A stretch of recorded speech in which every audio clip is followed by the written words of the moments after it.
see this all the time at Palenque, for example. Some really wonderful examples. This is the fairly recently found bench from Temple 21, discovered around 2000. And it has this very complex scene. Frankly, we don't quite understand all of it, but it's a scene of historical ritual, but couched, I think, in mythical terms. In the center is the very famous Palenque king, Kinichana Pakal. And he is shown handing off a stingray spine to his grandson over here, another grandson there. So it's a bloodletting ritual. Pakal is long dead by the time this ritual takes place, but he's inserted into the center of this image as the hero of Palenque history, the one who actively hands off these emblems and ritual implements of office. But there's something even more remarkable about Pakal here in the way he's imagined and the way he's represented. In his headdress, he wears some hieroglyphic elements. And in fact, he has a name caption too, which identifies him as Pakal, but also identifies him as two old Palenque ancestral figures. In the headdress, you can see how beautiful this carving is. This is one of the name glyphs here, and there's another one here. They're semi-iconographic. I mean, the way that they tweak a hieroglyph and turn it into an image, or vice versa, is really just extraordinary. But you have one of the names here and one of the names here. We know these characters from other Palenque narratives, including the inscription on Temple 21. The Chop ruler used to be called Casper in the old nomenclature. The snake spine, or Ukish-chan, or Ukohan-chan. These are the dates we know for these guys from the historical narratives. So Pakal is identified here as the great ancestor. He is the grandfather, literally, of the contemporary king.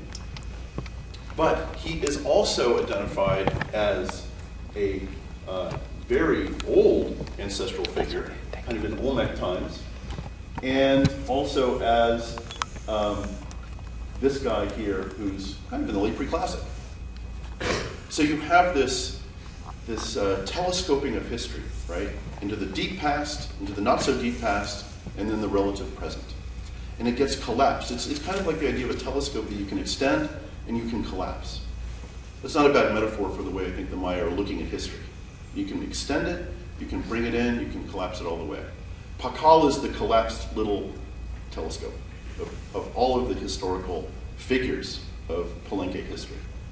So they're doing this visually. They're not so much doing it narratively, but it's a really neat thing to see.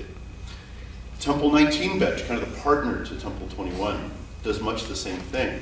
This is a long mythical narrative here in Palenque involving the great deity, kind of the patron god of Palenque, G1, as he's called.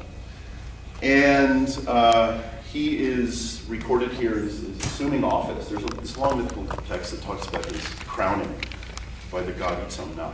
And there's the sacrifice of a great cosmic crocodile. And then there are the births of the triad gods. And then ultimately we get to a mention of the ruler here, not Pakal, this is Pakal's grandson, who on the day of his accession to office is dressed as G1. And the date of his accession is 9 Eek, or 9 Wind, which was also the date of G1's accession. So there's a very conscious effort here to reproduce a mythical narrative in historical terms, or perhaps to create a mythical narrative out of a historical event. It can go in both directions, right? But it's a very conscious and very kind of deliberate representation here. This is Kinich Akal Monab, the ruler of Palenque, receiving the headband of office from his court official here, Hanabahau, who is dressed as Itzamna. So it couldn't be more clear in terms of this recreation of mythology. Now, and I'm pointing out here that for those epigraphers in the audience, here's Akalmonab's name glyph. His accession date is here on the day 9 Wind. And there is an earlier ruler, not one I've mentioned yet, who is also taking office on the day 9 Wind. If we back up a bit, and it says here it is the first becoming of king. So there is this ruler here. This is the prototypical ruler, I think, of the Palenque dynasty. It's the foundational ruler. I wouldn't, we could call it mythology, but mythology is more about the triad. You know, this is not, this is a figure who's involved with the triad narrative, but he is foundational. He is the one who assumes office that later kings inherit and assume. So he is someone who later on in 2324 BC, as it happens, is celebrating the second Baktun. This is from the Temple of the Sun. This is the same ruler's name right here, and he conjures gods on the Baktun ending in 2324 BC. It's a god conjuring gods. Right? He's doing what kings have to do. He's doing this chart, this supernatural charter of kingship. It's a foundational event. In Maya terms, it's historical, right? It's silly to talk about myth and history. I think foundational is maybe a better term here. Now, it's important to point out, too, that in Palenque, where we see a lot of this stuff, you can get different identities, right? You get kings in different occasions assuming different supernatural identities. So these fusions that occur depend on context, right? On the top here, you have Akalmonab as G1. Lower down, you have his uncle, Kanhui Chitam, Pakal's son, in the role of another deity, evoking another mythical event, which is sort of the jester god, this kind of animate amate paper dude. I don't know quite how to describe him, but he is the substance of rulership. You know, the crown of kingship is made out of hoon, this idea of paper, right? And it gets animated, and so he's shown here as that character. So they play with these narratives depending on context, depending on circumstance, depending on the individual, right? So this telescoping is not always heading in the same direction. It's not always heading to the same characters and the same narratives. Likewise, this wonderful example from Palenque, from the Temple 14 tablet, the dancing Kan Bahlam, Kanhui Chitam's brother, older brother, with his mother here, reproducing a mythical event, no question about it. And they are actors of a mythical narrative, collapsing these two time frames together. But one thing I wanted to point out too is they do this visually in another way in Palenque that's extraordinary, just in terms of text and image. Typically in these wall panels in the shrines of Palenque, you have a central scene flanked by two panels of texts, just like you see here, right? Text, image, text. That's a continuous inscription, but the Maya scribes and designers were carefully parsing these text panels so that they were covering different kinds of information in different kinds of time frames. The first two columns over here are about deep mythology, and we're talking millions of years in the past. Again, using the day 9 Wind, this kind of, elemental date in Palenque mythology. Something else is happening here on 9 Wind. The distance number calculating from the mythology to the history bridges the scene. You read it from here up to here. In 5 kalabtuns is the highest unit they're counting here, so we're talking about a big time frame. And it's no accident that the distance number is this bridge, this visual bridge. This is mythology, this is history. And they're recording here Khan Mahlam performing this lichen-kind event to what happened before. So text design is really key here. They're not just writing stuff and it fits wherever it fits. They're juxtaposing information that's written with, the left side is mythology, the right side is history. It's this literal kind of mirroring of the two. You see it everywhere. Temple of the Cross, mythology, history. And who bridges it? It's the guy Snakespine, who's born here and takes office here. Temple of the Sun, same deal. Mythology, the birth of one of the triad deities, the celebration of, mention of Kumku, and then also the distance number counting from mythical time to a historical date. Mythology, history. It goes on and on. Every panel at Palenque does this. Now, I'm going to kind of finish up with a couple of other illustrations of maybe some monuments that aren't so familiar. I love Altar 1 from Petersnagers. It's one of my favorite monuments. Not really studied much, though. It is a round stone, as you can see, on 3 supports. It's a big komal on 3 hearthstones. Sure enough, it mentions Kumku and the 3 hearth place. In fact, you might see in this slide here, there it is, the 3 hearth place. It's got a lot of dates on it, and I was playing with this not long ago, and I came up with a term for what I think the narrative on this monument is doing. Again, it's one of these terms that maybe no one will ever use again, but for the purposes here, it might be useful. Temporal centering. What do I mean by that? When they're crafting narratives, Maya scribes are kind of doing what the visual artists at Palenque are doing. They take mythology, they take history, they take future dates, and they'll center a focused event in terms of past and future. Okay, let me show you what I mean by this.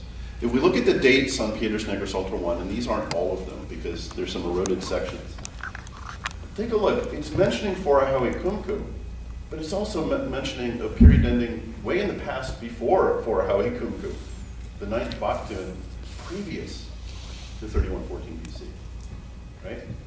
And then we get into foundational time with early classic history here. The contemporary date is 913-000, Ada Hao, 8 Wo, big Baktun ending. They also mention the future Baktun ending at 10-0000. This is what I mean by centering, because it's this juxtaposition of deep past and deep future with the historical present. Historical time is kind of oriented in the center of this. Okay, that's temporal centering. That's kind of the way I'm thinking about it. We could talk about some of these dates. There's some really interesting connections here. The reason that this 90000 date is focused is, I think, because it falls on Ada Hao, which happens to also be the Katun ending here. So that's something else that they're very interested in looking at. Another example, Naranjo Altar 1. Very important text from this Peten site of Naranjo. It too has this deep time kind of referencing going on. So here are the dates. One of them is kind of outrageously in the long deep past. Here's a distance number involved.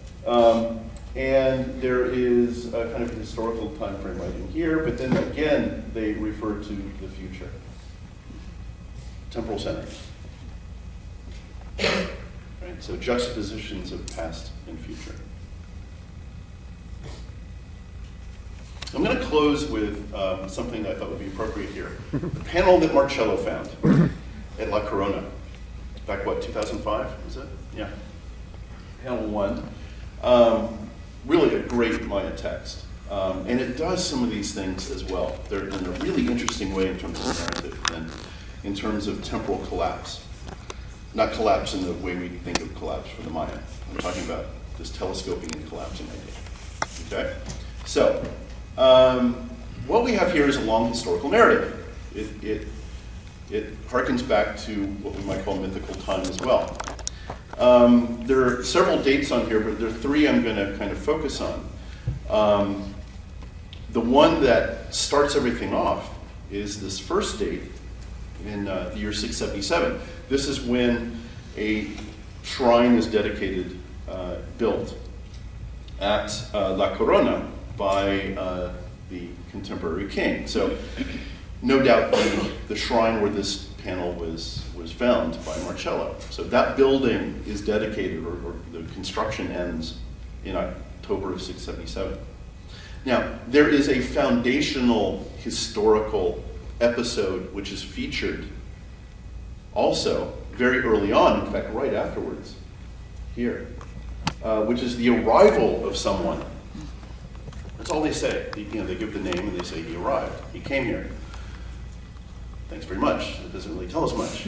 We don't know where he came from. We don't know who it is exactly, but it's in early classic history. This is in the year 314. So this is not mythology. This is clearly something with a historical foundation. But then they also extend it way back to another arrival date that occurs here in 3805 BC. So this is pre-Forahawekumku. And what happened then? Oh, someone arrived. Someone also came, right? So you have dedication, arrival. They're clearly linking these arrival events somehow. And they're linking them conceptually. There's a thread to be drawn between all of these things that are going on, plus other things you're mentioning here. But notice something interesting about those dates. You probably have seen it already. They all fall on the day 4 Kan in the 260-day calendar. Right? 4 Kan, 4 Kan, 4 Kan. That's very Maya, right? That's this idea of recurrence again. So, history and mythology, foundational time, all of these things are structured so that you can't separate them. They're kind of linked on the atomic level, right? You can't pull them apart. I'm going to kind of finish with just zooming in a little bit. My last slide. This really came home to me, this idea of collapse, fusion, temporal kind of craziness. Looking at these two figures here on panel 1. One guy is shown scattering here, holding this trident flint. He's in the act of scattering on the day 3 Ahau. And his name is Kinich Yok, okay? Well-known La Corona ruler. He's the guy who dedicates the shrine. And over here, you get this guy dressed in this crazy outfit, big snake back rack, principal bird deity over here, big shield. It is the image of, with a back rack, of Kinich Yok. It's the same guy. And it's the same guy in two different historical moments. On the left, he is performing as a La Corona ruler, and on the right, he is dressed as a Calakmul prince, because La Corona had these really profound dynastic ties to Calakmul. In fact, they talk about Kinich Yok going to Calakmul in this text, and he gets dressed by his brothers-in-law, probably, or future brothers-in-law. There's this court performance going on. So this image here of two guys standing in a temple doorway is a representation of the same guy at two different moments. In terms of his role historically. And it's very similar to Palenque. I didn't mention this, but Karen Bassi identified a long time ago. The two figures from the cross group panels, right, used to be thought of as Khan Bahlam and Pakal, the tall guy and the short guy. No, it's Khan Bahlam as an adult when he's 47, and also as a child when he's 6 or 7 years old or something like that. It's the same guy at two different moments of his life. Same thing going on here. So this is not just a crazy artistic convention that is developed by one artist or a team of artists at one site. This is something that pervades Maya iconography. and Maya representation, all the way back into the pre-classic, I would say. This mirroring of two figures, you know, the symmetries there are visual, but they're historical and they're temporal. And you see it in narrative and you see it in art. Thank you very much.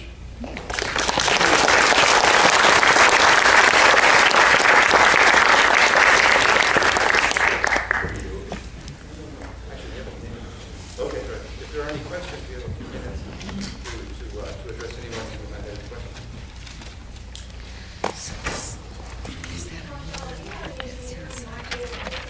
Yes. There's a blinking light back there that I hope will fit. So it doesn't come in. Yeah. Okay. Okay. Okay. I'm always in the dark anyway. Wow.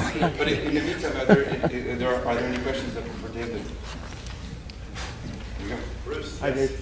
A little bit off topic. It's more like for Tony's question for Tony last night, but I want to ask you: when whoever invented the long count invented it in the 7th Bach tune or whatever it was, do you think that they knew that the 13th Bach tune would end on a solstice date, or is it a coincidence? Huh? I don't know. I don't know. For a cop-out. I can't answer that. Yeah. You know, assuming our correlation is okay, Mm-hmm. you know, I think there's still some who question it. You know, it could be, and you know, I don't claim any expertise in you know, kind of looking at these big astronomical patterns at all, but it could be that, you know, they're bracketing history using these astronomical phenomena, the zenith passage and the solstice. Although I think it's related to what Tony answered last night. I don't see why those would be juxtaposed. I mean, they're kind of random seeming to me. Yeah. You know, if you plot Bach tune endings across history, they don't fall on anything special. Yeah. And there are future 13 Bach tune, you know, things that happen in past ones. So I don't think we can know.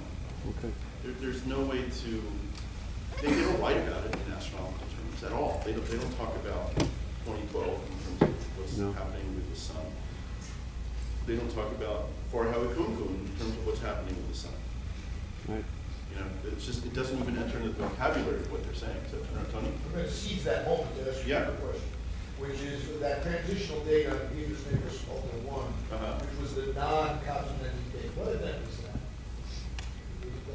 Was it We don't know.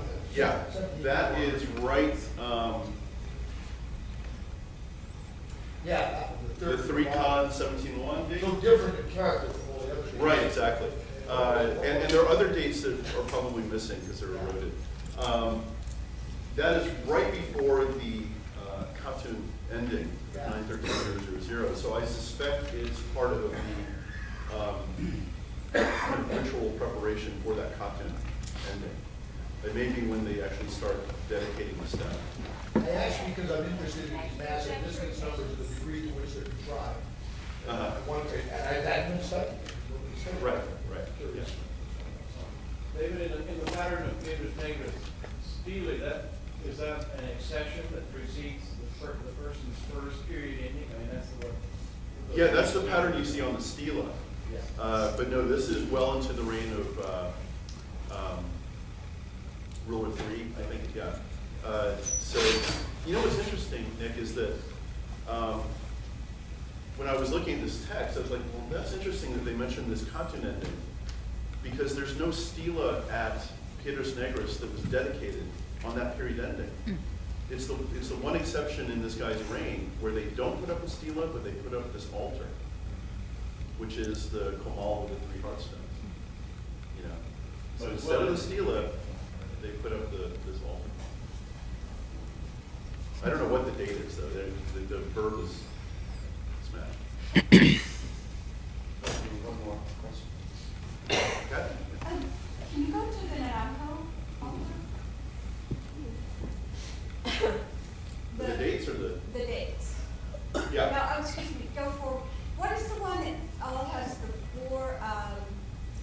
four keen at the end? Which altar was that? The The four four keen. con, and then they, all the long counts ended on a four keen. Yeah, there's a distance number, No, that's not it. It only had 3 days, and one was in. this one? That, no, Yeah. it's a lot of run down. Yeah. Why do they all, I mean, I don't recall seeing a pattern where not only they're looking at the Tolkien dates matching, but the long counts all end in 4 keys. Oh, but that's just the way, the keen number on the long count Always match. always matches the day number, right? So Emish is always a 1 keen, Eat is always a 2 keen, a House are always a 0, which is why all period endings Okay. fall in that house. Just call Yeah, it. Okay. it's just a mechanical thing. Yeah. Okay. All right. Thank you, David. We will have time.